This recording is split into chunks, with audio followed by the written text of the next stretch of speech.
Muy buenas tardes, estimados radioescuchas. Un gusto estar con ustedes una vez más en su programa Futuro en Acción. Hoy tenemos como invitada a la doctora Sofía Cordero Ponce. Ella es doctora en estudios políticos por la Flaxo, Ecuador, además especializada en análisis político comparado, con más de 15 años de experiencia en docencia universitaria e investigación. Gracias por estar con nosotros, Sofía. Gracias por unirse una vez más a este programa. Y quería empezar preguntándole sobre algo que nos debe interesar a todos muchísimo, y es la defensa del sistema electoral del Ecuador. El CNE ha tomado algunas decisiones importantes en tiempos recientes. Una de ellas, usted lo plasma en un reciente artículo suyo publicado en La Hora, donde cambia el calendario electoral, adelantando las elecciones para noviembre, pero al mismo tiempo también ha tomado otras decisiones relacionadas con algunos movimientos políticos que no podrían participar en las próximas elecciones. Quisiera su visión al respecto. Estimado Giovanni, buenas tardes y buenas tardes a quienes nos escuchan. Sí, es preocupante cómo el gobierno toma algunas medidas, lleva adelante algunas acciones, toma decisiones sin dar una mayor explicación a la gente en general, a la ciudadanía, sobre por qué lo hace. El cambio de fecha con esta explicación sobre el fenómeno del niño no convenció demasiado a nadie. De hecho, bueno, ya parece que es un tema ya pasado porque cada semana hay un nuevo acontecimiento, un nuevo escándalo, por decir de alguna manera, pero es reciente y realmente no llegamos a tener una explicación certera, convincente. Las elecciones podían bien hacerse tomando algunas precauciones de aquellos recintos en que se podía prever que fueran víctimas de inundaciones o de que se podían quedar incomunicados, etcétera. Se han dado elecciones en condiciones adversas y distintas en otros momentos. En todo caso, preocupa, digo, porque creo que tenemos que ver el contexto de cómo considera, cómo toma el gobierno a las elecciones. En alguna declaración el presidente afirma, o en algunas, dice: yo no le tengo miedo a las elecciones, yo sé ganar elecciones, o yo soy un ganador. Me parece que las acciones, como por ejemplo acomodar una fecha acomodar una fecha a un periodo más corto que perjudica a otros partidos o movimientos que no están listos para hacer las elecciones primarias, definir candidatos, definir alianzas, qué sé yo, conseguir dinero, etcétera, es una clara muestra de pensar más que en la participación y la democracia en sí misma, es pensar en el llegar, el acaparar de alguna manera los triunfos, en este caso provinciales, cantonales y parroquiales.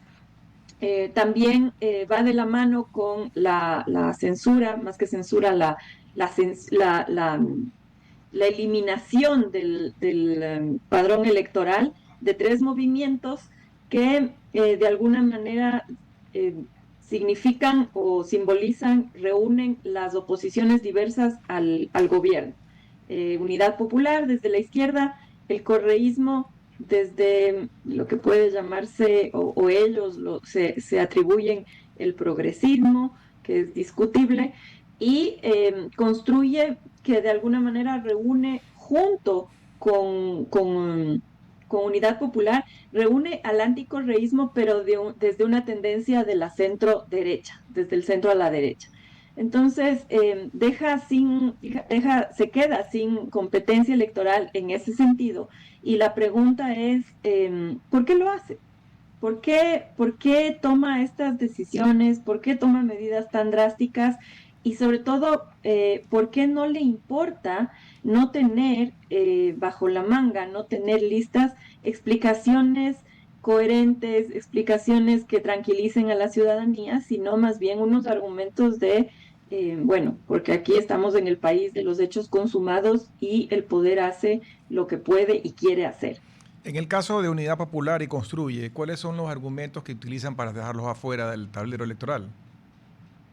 Los argumentos son que hay demasiadas desafiliaciones, tantas desafiliaciones que dan oportunidad para que estos movimientos ya no puedan mantenerse en el padrón electoral. Lo que no hay son las explicaciones solventadas con documentos, ¿no? Con documentos de desafiliación. Se supone que el órgano, el Consejo Electoral y digamos, la ley electoral prevé que para una desafiliación se llene una ficha, el afiliado, el militante tiene que llenar una ficha y decir me quiero desafiliar, y eso queda registrado tanto en el contencioso como en el Consejo Electoral. Eso no hay, eso no se muestra, ¿no? Solo se dice que ya no hay los afiliados necesarios, los militantes necesarios, como para que estos partidos sigan en la contienda electoral. Y estos partidos salen a decir, o movimientos salen a decir, que justamente no hay tales desafiliaciones, no están formalizadas, y es bastante, pasemos ya un poco a la realidad política y electoral de nuestro país. Es bastante improbable, ¿no?, que de los firmantes, de los participantes de un movimiento político se desafilien de forma masiva y de forma tan formal. No tenemos nosotros un tipo de militancia política tan formal como cultura política, menos una costumbre de desafiliación, como digo, ¿no?, que siga los procesos legales, etcétera, etcétera. Entonces, es muy cuestionable, y más que cuestionable, no hay las evidencias. El CNE no se ha molestado en entregar esas desafiliaciones, lo que da a entender que no necesita probar para tomar la decisión. ¿Por qué? Porque tiene el poder de hacerlo más allá de lo legal y constitucional.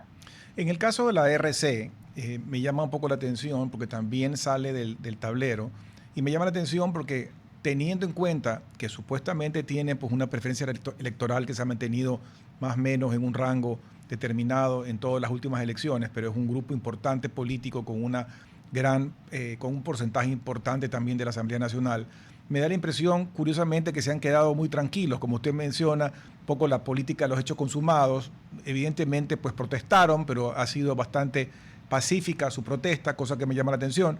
Y la segunda pregunta es, o sea, la primera pregunta es cómo así han estado tan tranquilos con respecto a esto. Y segundo, entendería yo que más bien se han ido moviendo para individualmente alinearse con otros grupos políticos para poder cursar en las elecciones. Sí, el argumento para la RC es distinto, ¿no? Tiene que ver más con el caso Caja Chica y otros casos, digamos, una realidad de la RC que yo sí creo que tiene bastante rabo de paja, en el sentido de no puede o no sabe cómo enfrentar ciertos cuestionamientos, y este gobierno, por otro lado, sí sabe cómo ajustarle el cinturón y cómo presionarle para que, al punto de que casi no reclame su extinción.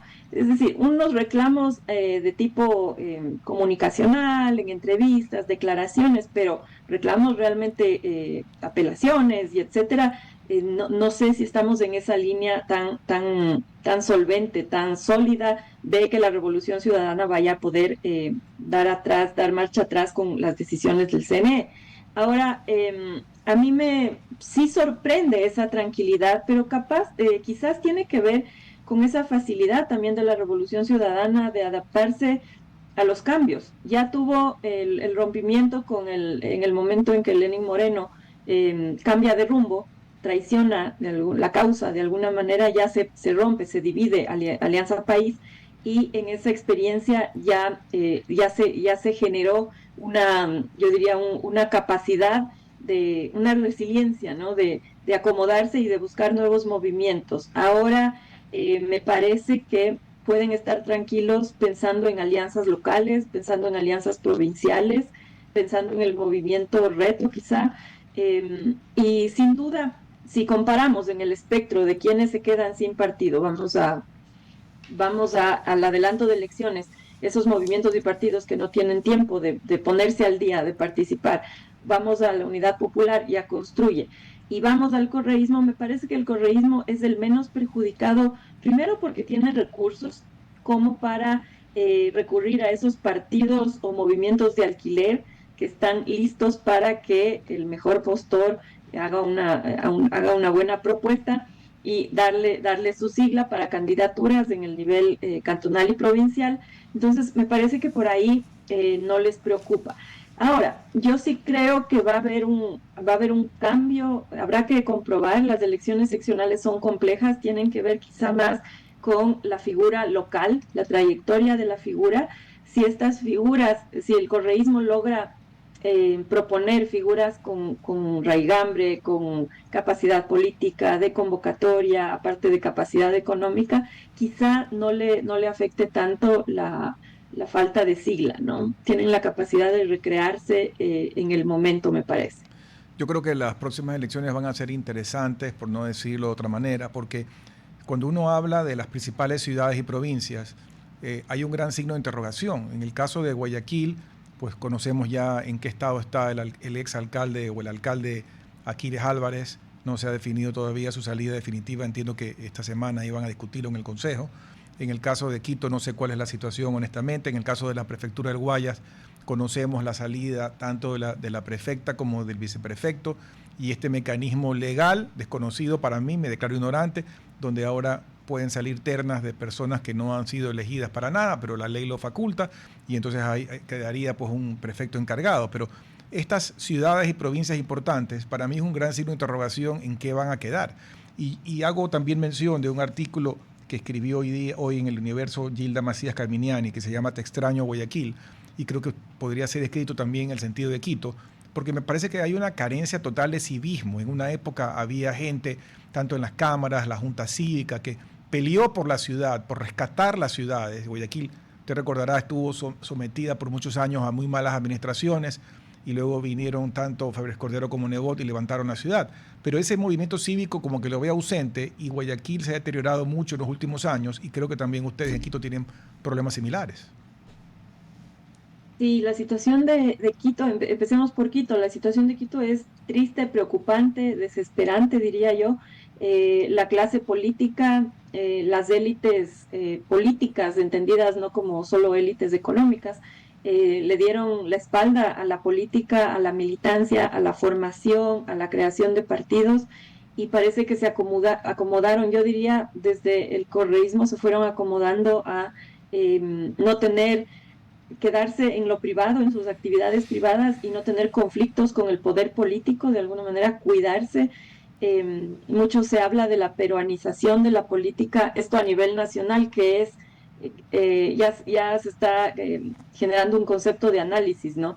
Una categoría de análisis. La peruanización de la política es dejar al Estado, a lo público, con figuras muy débiles, no muy cambiantes, y el sector privado, en un pacto, digamos, de un rumbo mínimo económico, sigue adelante la inversión extranjera, también la nacional, etcétera. Pero lo que preocupa de eso, y vuelvo al Ecuador, el ejemplo de Quito, es que la política, lo público, la gestión pública, la administración, ya sea del gobierno central o de los gobiernos locales, pasan a estar totalmente abandonados, con gente de segunda en términos de su afición o su apego a la democracia, a las normas, ¿no? Llenas de personas que no tienen problema con acomodarse a la corrupción, a la tradición de la corrupción, y ninguna iniciativa o proyecto ni de ciudad ni de país.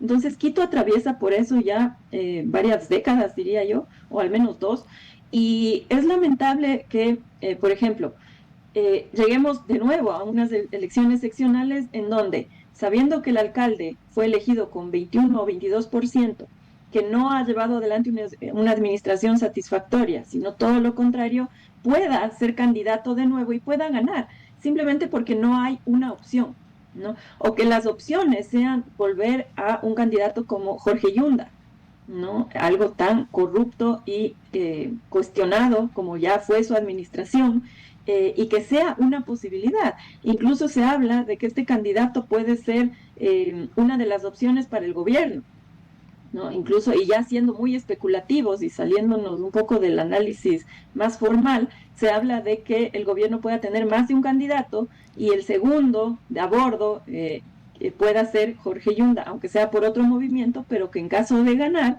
sea muy afín al gobierno y cumpla con los designios, ¿no? del gobierno central.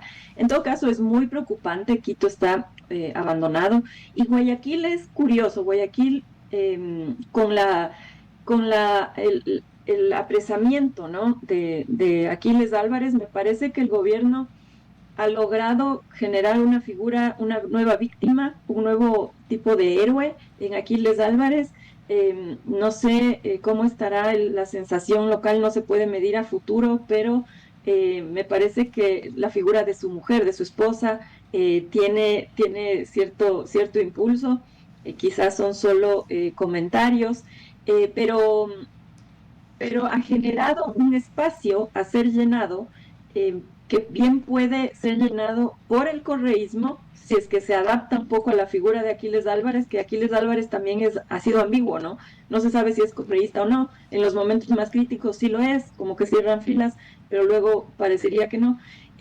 Entonces hay un espacio vacío y los social cristianos y Nebot, la figura de Nebot que reaparece con un discurso que me parece bastante ambiguo también, en una propuesta concreta.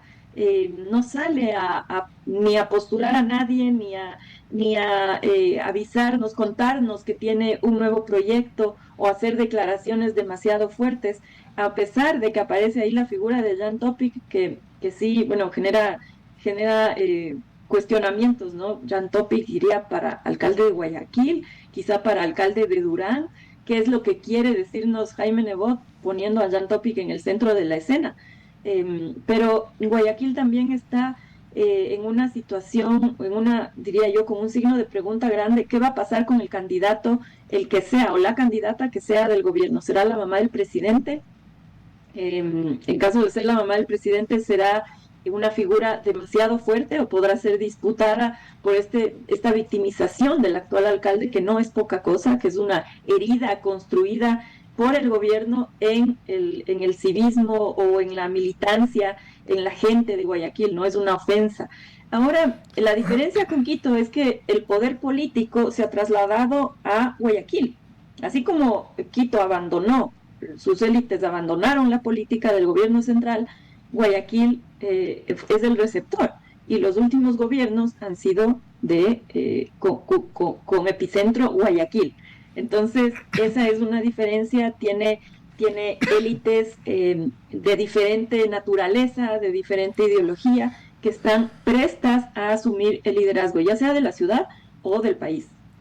Para complicar un poco más esta ecuación política, también otro fenómeno que no ayuda es el hecho de que las encuestas cada día son más confusas, por no decir desacreditadas. En días pasados salieron algunas encuestas de opinión sobre diferentes temas, inclusive la gestión del gobierno y demás, la aceptación del gobierno, la aceptación del expresidente Correa, etcétera. Y uno veía una encuesta con unos números, una encuesta con otros números. Por ahí vi una intervención de Boscán que sacaba varias y decía que una sí, una no. Pero esto simplemente alimenta más la confusión. Y en esa confusión sumo nuevamente lo que le decía de la ausencia de la participación de la sociedad civil. O sea, yo veía en Quito y en Guayaquil a una organización civil mucho más organizado, desde las ONGs, desde los sectores inclusive gremiales, empresariales. Todo esto desde el correísmo se fue anulando. Correa dice claramente que él quería destruir los poderes fácticos y le fue quitando poder. Las cámaras cambiaron de discurso, las cámaras cambiaron de enfoque y estos contrapesos los veo muy debilitados. Usted escribe mucho, Sofía, sobre el deterioro de la democracia. ¿Cómo esto pesa en ese deterioro de la democracia? Sí, al momento tenemos una herencia de los 10 años del correísmo de una sociedad civil acorralada, ya sea a través de las ONGs, de los movimientos sociales, del movimiento indígena, ambientalistas, mujeres que fueron muy golpeados durante esos años. Y también una ausencia de liderazgos políticos partidistas. En lo que tiene que ver con la sociedad civil en general, me parece que estamos huérfanos, ¿no? Estamos absolutamente huérfanos y eso se agrava también con el contexto de la violencia y la política del miedo. Una política del miedo que no tiene que ver solo con los años del correísmo, sino creo que con la muerte del candidato Fernando Villavicencio se dio un aviso fue una alerta contundente de decir la política en el país ya cambió y eso implica no solo a los partidos, a las militancias partidistas, sino también a la sociedad civil. Y esto se completa con un ciclo que ha sido estudiado y que ha sido publicado, un estudio de variaciones de democracia, que es una coalición de universidades europeas, sobre todo con eje en Suecia, que dice, el Ecuador tuvo un periodo de autoritarismo, autocracia, que le llaman en el correísmo, y luego tuvo 2 periodos de apertura democrática con el gobierno de Lenín Moreno y el gobierno de Guillermo Lasso, una especie de relajamiento que permitió florecer de nuevo derechos, es decir, buenas relaciones o mejores relaciones entre la sociedad civil y el Estado, permitió que libertades y derechos se retomen en términos de la eliminación, por ejemplo, de la ley de comunicación, la eliminación del decreto 16 que atacaba directamente a fundaciones y ONGs, una serie de medidas que revirtieron un ambiente muy hostil para la sociedad civil. Luego en el gobierno de Guillermo Lasso se siguió por esa senda, los paros, las movilizaciones del movimiento indígena y otros movimientos sociales fueron abordados desde una postura abierta al diálogo, que no quiere decir que siempre triunfó el diálogo o se concretó en acuerdos, pero hubo diálogo, hubo intentos, habían canales de comunicación certeros, a amplitud en ese sentido, pero ya en este estudio se dice que desde el 2024 en adelante hay de nuevo, ¿no? Una deriva autoritaria, ¿no? Una restricción a libertades y derechos, a medios de comunicación, a la sociedad civil, a la protesta social, y cuestionamientos también en cuanto al respeto al equilibrio de poderes y el cumplimiento de la ley, ¿no? En términos de corrupción y etcétera. Entonces, es preocupante y en ese contexto, entonces, debe inscribirse nuestro análisis sobre la sociedad civil. La sociedad civil ya venía debilitada y ahora nos encontramos con un contexto de nuevo hostil cuando pensábamos que le habíamos ganado la partida, aunque sea poco a poco, al correísmo en su versión autoritaria, ¿no? A ese populismo autoritario que ahora se demuestra con las mismas o mejores estrategias para amedrentar, para cerrar medios de comunicación, no solo amedrentar a los medios, sino también la compra de medios, ¿no? Y también la persecución a personas particulares, ¿no? Personas particulares que denuncian o que son parte de movimientos sociales, etcétera. Entonces creo que ese análisis debe ir en ese contexto. Hay un artículo que usted escribió que se titula Silencios y habla de estas razones por las cuales mucha gente o no quiere hablar o básicamente habla pero muy alineado, digamos, con una forma de pensar. Esto, y ya mencionó un poco lo que ha pasado con los medios de comunicación, pero no solamente los medios de comunicación, sino muchos analistas independientes también están apareciendo, digamos, con muy poca voz. ¿Eso cómo nos afecta o cómo poder un poco revertir esto? Sí, yo diría que hay voces que dan alertas, voces disidentes o voces que denuncian, pero están dispersas, son individuos o son pequeños grupos, pero no hay una articulación. Y eso me parece que es parte de nuestra cultura política. En realidad, el Ecuador no se destaca por tener habilidad en términos de articulación política.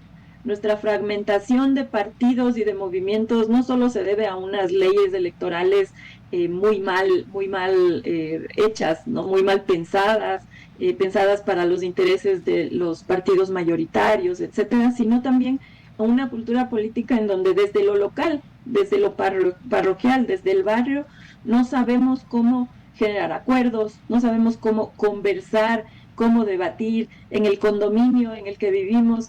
no sabemos cómo tampoco tomar decisiones inteligentes en términos de consenso, de manejar el conflicto, y eso se lleva a la política nacional. Entonces, como digo, pensemos en las elecciones locales.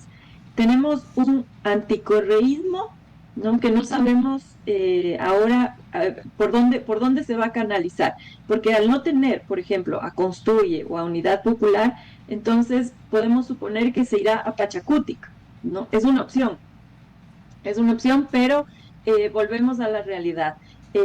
Pachacutic tendrá capacidad de captar el voto en provincias de la Sierra, donde tiene, o de la Amazonía, ¿no? Pero no va a poder generar articulación en las provincias de la costa, claramente. Correcto. Ni tampoco en todas las provincias de la sierra. La otra parte del anticorreísmo más de derecha, ¿será que se decanta por Pachacutic o será que va por el gobierno? Hay un nuevo antinovoísmo, de hecho que lo hay, ¿no? La gran pregunta es por quién se va a decantar. El antinovoísmo nuevo no va a convertirse en anticorreísmo, porque el novoísmo en su primer momento fue anticorreísta. Correcto. O es anticorreísta, ¿no? Entonces, no es que para que no gane por desafectación, por frustración de lo que el gobierno no ha hecho, no ha cumplido, o de lo que el gobierno resultó hacer, no es que esas personas que fueron y son anticorreístas de pronto van a ser correístas. Correcto, no. Pero si no hay una opción, entonces, ¿por quién se van a decantar? Entonces, una cultura política fragmentaria, falta de acuerdos, y yo no creo que falten ciudadanos en términos de ideas, no faltan movimientos y grupos en términos de ideas, lo que falta es articulación. Sí, así es. Tengo que irme a un corte breve y regresamos enseguida para seguir con este interesante diálogo. RTP 965, a la conquista del mundo digital. Programas de opinión con referentes de la comunicación.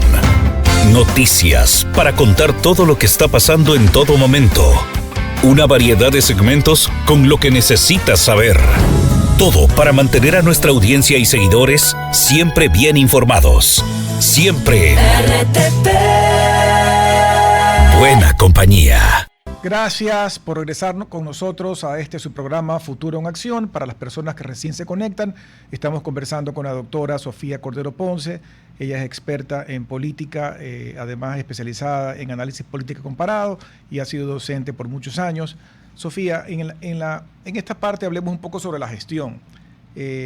Para poder gestionar algo en el sector público hay que tener primero decisión política para poder tener la fortaleza de tomar decisiones, pero luego también hay que saber implementar. Este gobierno ha tenido mucha decisión en algunos aspectos, como por ejemplo en el hecho de la eliminación parcial, yo diría, de los subsidios a los combustibles, que no lo había podido hacer ningún otro presidente en muchos años, con varios intentos. Y al mismo tiempo también ha tenido decisión en fortalecer más la lucha contra el crimen organizado, toques de queda y demás. Pero hay otros sectores que no entendemos bien por qué no acaban de mejorar. Sabemos que no puedes arreglarlo milagrosamente de la noche a la mañana. Ejemplo, el tema salud. Entonces ahí veo falta de decisión, falta de acción y falta de implementación. Comparemos un poco las dos cosas. Como en algunos casos sí ha habido decisión fuerte y se ve acción y en otros no. Sin duda es una arista importantísima para analizar este gobierno, la falta de política en el sentido de entendida como la forma de resolver conflictos, de llegar a acuerdos, de establecer canales con la ciudadanía y con los diferentes sectores, pero también como política pública. Entonces, falta de política en general. Y yo creo que van de la mano, lo uno afecta a lo otro. Al ser un gobierno que parecería que se encierra cada vez más en su círculo íntimo, ¿no? Que no escucha, que no establece canales, que más bien genera enemigos, que su estrategia es la generación de conflictos, de enemigos, de contrincantes. Eso se agrava. Eso agrava la falta de política pública porque no estás escuchando las necesidades. ¿De dónde se generan diagnóstico para líneas de política pública? De la gente que sabe, que está en el campo, no entendiendo como en el campo, en la ruralidad, sino que está en esa área, ¿no es cierto? ¿Por qué no escuchar a los médicos, salubristas, a las áreas, a quienes dirigen hospitales públicos, en todos los niveles, ¿no? Desde centros de salud, el territorio más pequeño, en lo más micro, hasta el Teodoro Maldonado Carbo, ¿no? O el HCAM, el Carlos Andrade Marín. ¿Por qué no escuchar a la gente, ¿no? A esa gente que desde Taisha te está diciendo nuestros niños están muriendo por enfermedades tan simples como el dengue, la diarrea, etcétera, ¿no? Entonces, eso por un lado. Por otro lado, tampoco generar unos grupos técnicos capaces de diagnosticar, si quieren, digamos que asumen el modelo de gobierno por resultados, de la nueva gestión pública, ¿no? Que toma mucho de la gerencia empresarial y etcétera, tampoco genera unos gobiernos, unas mesas técnicas de alto nivel. Entonces, por ningún lado vemos la decisión política ni técnica para llevar adelante la política. Y por otro lado, en el tema de la seguridad, que sería el lunar, ¿no? Si en salud y educación, si en inversión agrícola tenemos un abandono muy grave, no hay políticas públicas, no hay política tampoco. En el tema de seguridad creo que debemos parar antes de hacer una afirmación de ahí sí el gobierno actúa y ahí sí el gobierno tiene resultados. ¿Por qué? Porque lo que ha hecho el gobierno es optar por una vía, ¿no? La vía de la fuerza y de la militarización. Esa fuerza, esa vía está comprobada. Los expertos en seguridad, que yo no lo soy, pero dado el contexto del país, ¿no? Escuchamos tanto, también leemos, los diagnósticos sobre políticas de seguridad nos dicen que la vía militar, la militarización, no es suficiente y tiene un tiempo corto de resultados, ¿no? ¿Por qué un tiempo corto? Porque las fuerzas armadas y también la policía se vuelven permeables, ¿no? Cuando las conviertes en el actor principal de las estrategias y políticas de seguridad, entonces van a ser mucho más vulnerables a los mismos GDOs y a la dinámica del crimen organizado, van a ser permeadas, porque no tienen por qué no serlo en términos de, digamos, cuál es su excepcionalidad, ¿cierto? ¿Qué les estamos dando para garantizar que no va a suceder? Que esa penetración que depende de ingentes cantidades de dinero, que depende de extorsiones, de amenazas, no va a filtrar a las fuerzas del orden. Entonces, ¿por qué digo es una vía? ¿Dónde están los complementos para una política de seguridad? Como la presencia estatal en territorio entendido como que llegar con educación, ¿no? Llegar con salud, llegar con conectividad, ¿no? Llegar con vías, conectividad en términos de tecnología, pero también con vías, llegar con propuestas para los jóvenes. ¿Qué están haciendo los jóvenes si no pueden educarse, si las escuelas están abandonadas? Veíamos igual en la Amazonía una escuelita totalmente inundada la semana pasada, donde los niños jugaban con la lluvia, felices. Pero bueno, después de esa escena, que puede ser incluso bonita, ¿qué pasa con esos niños? No pueden ir a esa escuela hasta que los padres, seguramente con autogestión, que es lo que prima ahora en la educación que está abandonada, reúnan dinero, rehagan el techo, pinten la escuelita, etcétera, etcétera. Entonces, ¿qué estamos haciendo para que el territorio no sea tan vulnerable, que las familias no sean tan vulnerables a la penetración del crimen organizado, que los jóvenes tengan un horizonte más allá de la extorsión, ¿no? de juntarse al crimen organizado? Entonces, me parece que también es momento de cuestionar, y claro, para completar el escenario, entonces tenemos, a falta de política, de la capacidad de generar acuerdos, consensos, negociaciones con la sociedad en general, y a falta de políticas públicas, lo que nos propone el gobierno es comunicación. Comunicación entendida como propaganda, ¿sí? Como anuncios de impacto en redes sociales, como imágenes muy cortas, ¿no? Mensajes muy cortos que nos dicen unas cifras que además no son comprobadas, y cuando son comprobadas entonces son cuestionadas, ¿no?, por plataformas como Lupa Media o Ecuador Chequea. Una comunicación que funciona muy bien con la ausencia de política, ¿no?, que no argumenta, que no da contenido, que no problematiza, que no llega al fondo de los problemas. Sofía, hablando, siguiendo con el tema de la seguridad, usted mencionaba la extorsión y lo que las familias viven, digamos, en el territorio, en el día a día. Y en el ámbito de la seguridad, si uno ve los resultados, por un lado, ve resultados positivos en el sentido de cabecillas detenidas, ve en el caso de la minería ilegal que se destruyen bocaminas, se destruyen túneles y se está dando con mucho más fuerza, golpeando esa economía ilegal, que se vincula el narcotráfico con la minería ilegal. Pero lo que le afecta a la familia en los principales barrios de las principales ciudades del Ecuador, que es lo cotidiano, que es la vacuna, la extorsión, el sicariato, el churquero, que si no le pagas te mata, etcétera. Eso parecería que todavía no se siente una reducción. Ahora estamos a las puertas en los próximos días de un nuevo toque de queda en 9 provincias. ¿Eso qué cree usted que nos traiga? Y por otro lado, también usted menciona una política, digamos, no solamente de la fuerza, sino de todas aquellas cosas que necesita la población. Pero la realidad objetiva es que el gobierno no tiene los recursos para poder sumar presupuestos en una serie de cosas que son vías, más educación, mayor ayuda, mayor financiamiento al campo, etcétera. No tiene para dar eso. Entonces, en ese sentido, ¿cómo hacer malabares para poder mejorar la situación? Claro.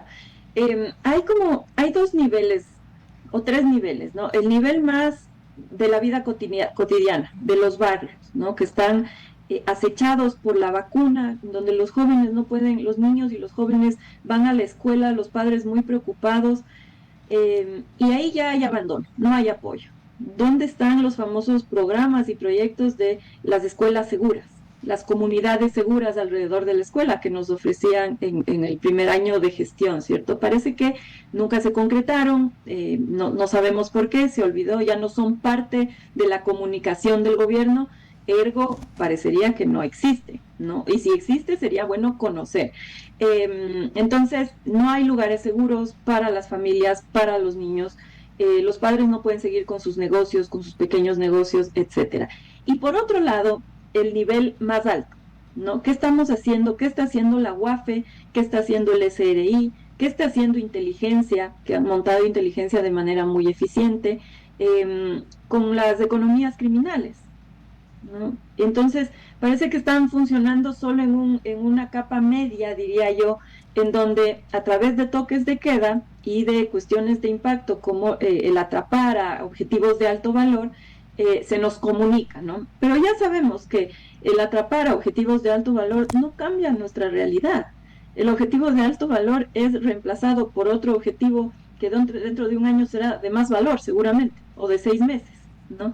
O varios más. O se generarán divisiones que generarán más violencia en esos territorios que se disputan. Por otro lado, el toque de queda, siendo un poco coloquial, yo me pregunto si el crimen organizado, tanto en el nivel de economía criminal de alto empresariado, por decirlo de alguna forma, ¿no?, como en el nivel del sicariato y de los objetivos, de este nivel medio de los líderes, ¿no?, de los objetivos de alto valor, pero que no son los de cuello blanco, ¿no?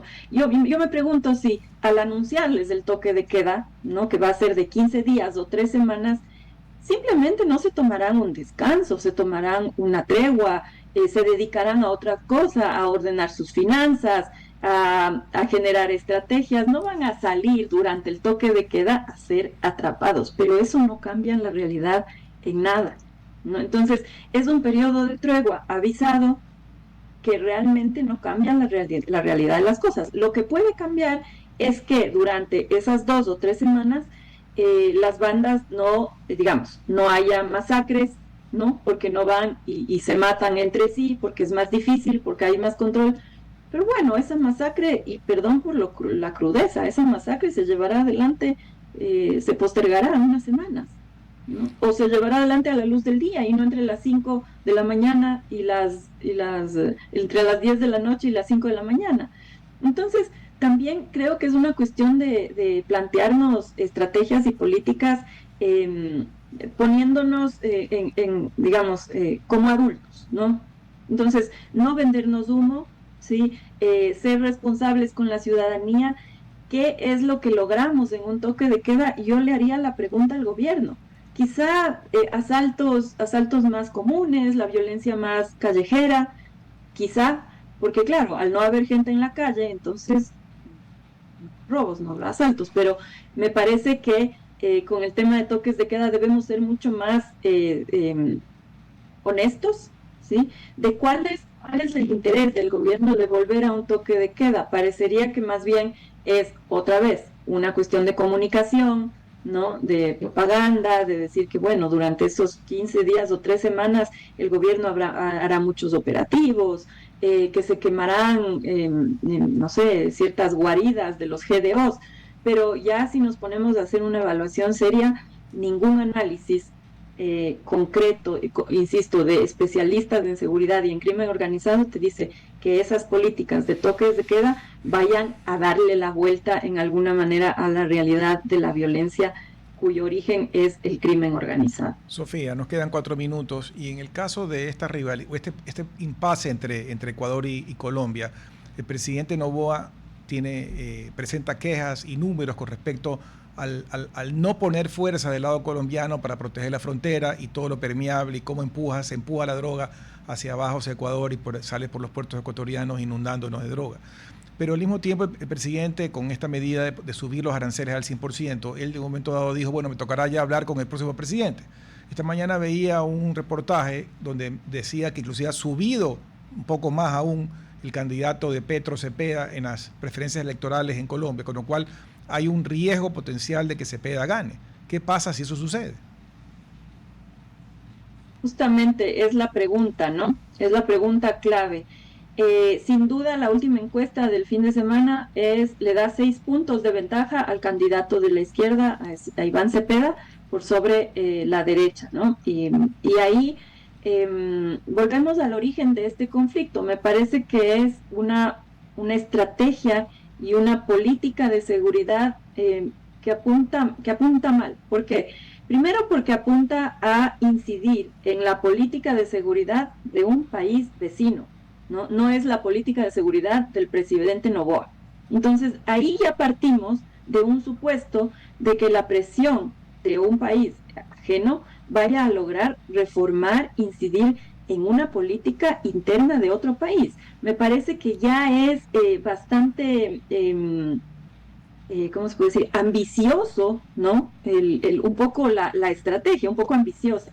Por otro lado, negar una realidad. No depende del presidente Noboa qué presidente pueda venir, pero sí depende del presidente Noboa qué tanto perjudica a los comerciantes ecuatorianos, a los industriales ecuatorianos, a los exportadores, a los consumidores ecuatorianos. Entonces, me parece una estrategia que empieza mal, más como una imitación a la famosa tradición de guerra arancelaria ya establecida por el presidente Trump, en un contexto que no se compara, digamos, a las características del poder que tiene el presidente Trump de ajustar a sus países con quienes comercia, ¿no? Incluso el presidente Trump ha tenido que dar marcha atrás con esas guerras arancelarias. Pero lo que está haciendo el presidente Noboa es apostarle a una especie de deseo de que el país vecino cambie de política de seguridad que difícilmente va a suceder, ¿no? Y peor si va a ganar la misma línea, la misma tendencia, y parecería que más bien esto va no parecería, de hecho, esto va en detrimento de los ecuatorianos que somos y afectados en el sentido económico, ¿no? Sofía, nos quedan solamente 2 minutos. El presidente Noboa terminó 2 años de esta muerte cruzada anormal que pasó en el Ecuador y tiene casi medio año de su mandato completo. ¿Qué quisiera ver distinto en lo que le queda de este mandato del presidente Noboa? Quisiéramos ver política, capacidad de generar acuerdos, comunicación, no propaganda, vías de comunicación, discusión, sentarse, como digo, con quienes saben de salud, ¿no? Salir de esta crisis de salud con quienes manejan la salud en último término en el país, no salir afuera a buscar recetas de cómo se maneja, por ejemplo, la salud en España. Tenemos la capacidad humana, educación y sobre todo al hacer política, ¿no?, volver a sentarnos en el reconocimiento de que las libertades y los derechos son fundamentales para hacer política en democracia. Entonces, cortar con esta deriva autoritaria, creo que estaríamos a tiempo si hay la voluntad política. Ahora la pregunta para el gobierno es si tiene esa voluntad política. Bueno, Sofía, muchísimas gracias por estar con nosotros durante esta hora. También gracias a todos los radioescuchas que nos acompañan, que tengan todos una buena tarde. Hasta el día de mañana. Gracias. Hasta mañana, gracias. Hasta aquí, Futuro en Acción. Control Master Marisela Basantes. Transmisión digital Gerardo Díaz. Redes sociales Erika Eras. Dirección Javier Gamboa. Todos los derechos reservados. RTP 2026. Si disfrutó este programa y aportó de manera positiva en su vida, déjenos sus comentarios en Instagram, página web o WhatsApp, así como los aplausos al artista son sus mensajes al equipo de RTP Ecuador. RTP. Buena compañía.